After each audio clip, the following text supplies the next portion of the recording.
देखिए हर खबर यहीं पर, सब्सक्राइब कीजिए TV9 भारतवर्ष। और आपको याद होगा कि हर चुनावी रैली में प्रधानमंत्री मोदी सेना में हथियारों की कमी को लेकर पुरानी सरकारों पर निशाना साधते थे। यही वजह है कि प्रधानमंत्री मोदी ने सत्ता में आते ही सेना को मजबूत करने की प्रतिज्ञा को पूरा करना शुरू किया। मोदी सरकार के दूसरे कार्यकाल के शुरुआती 50 दिनों के अंदर भारतीय सेना ने 8,500 करोड़ रुपए के कई हथियार खरीदे। सरकार की कोशिश का ही नतीजा है कि आज जल, थल और नभ में हमारी ताकत कई गुना बढ़ चुकी है। लेकिन क्या हम जंग चाहते हैं? ये रिपोर्ट देखिए। भारत शांति चाहता है। हम शांति चाहते थे, चाहते हैं और चाहते रहेंगे। तारीख गवाह है कि दुनिया की ताकतवर फौज होने के बावजूद हमने कभी भी किसी भी मुल्क की तरफ बुरी नजर से नहीं देखा। वासुदेव कुटुंबकम की विरासत को समेटे हुए हर पड़ोसी मुल्क को अपना समझा, हर देश की भलाई की कामना की, क्योंकि यही हिंदुस्तान की विरासत रही है, यही तहजीब रही है। इन दो तस्वीरों से अंदाजा लगाया जा सकता है कि पिछले 5 साल में पाकिस्तान से लेकर चीन तक के साथ हमने किस तरह रिश्ते निभाने की कोशिश की। जिनपिंग भारत आए तो दिल खोलकर उनका इस्तकबाल किया। बच्चों से लेकर बुजुर्गों तक ने चीन के लाल सुल्तान की शान में कोई गुस्ताखी नहीं होने दी। साबरमती के किनारे आज भी इसके गवाह हैं।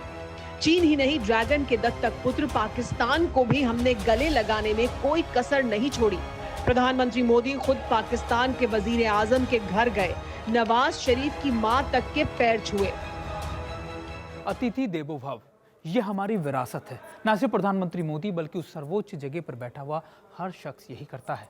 दरअसल हम अमन पसंद मुल्क हैं और हमारा ये मानना है कि अगर हमें खुश रहना है तो हमारे पड़ोस में भी खुशी और शांति रहनी चाहिए। यही वजह है कि चीन के साथ हमने दोस्ती जमकर निभाई, लेकिन जब कोई पीठ में खंजर घोंपता है तो उसका हश्र क्या हो सकता है, ये भी सुनिए। भारत उकसाने पर हर हाल में यथोचित जवाब देने में सक्षम है। चीन को अब जवाब मिलेगा, वो भी इस कदर मिलेगा जिसे ड्रैगन की आने वाली नस्लें भी याद रखेंगी। हमारे जवानों पर धोखे से वार किया, रात के अंधेरे में पीठ पर खंजर घोंपा, तो क्या ये बलिदान व्यर्थ जाने दिया जाएगा? बिल्कुल नहीं।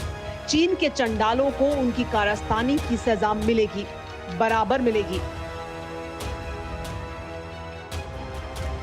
लद्दाख की बुलंद चोटियों पर हिंद के परवाजों की ये गूंज यूं ही नहीं है, ये चेतावनी है जिनपिंग के शागिर्दों को कि बहुत हो चुकी हैं साजिशें। अब ड्रैगन के दैत्यों का दफन होना तय है।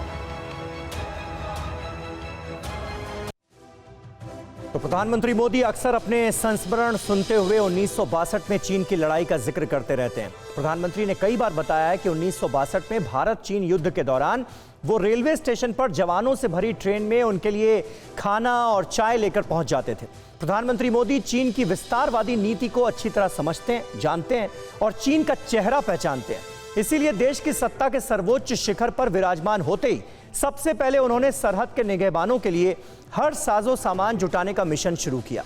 न्यूज़ टॉप 9 रोज सुबह 7 बजे और शाम 7 बजे सिर्फ TV9 भारतवर्ष पर।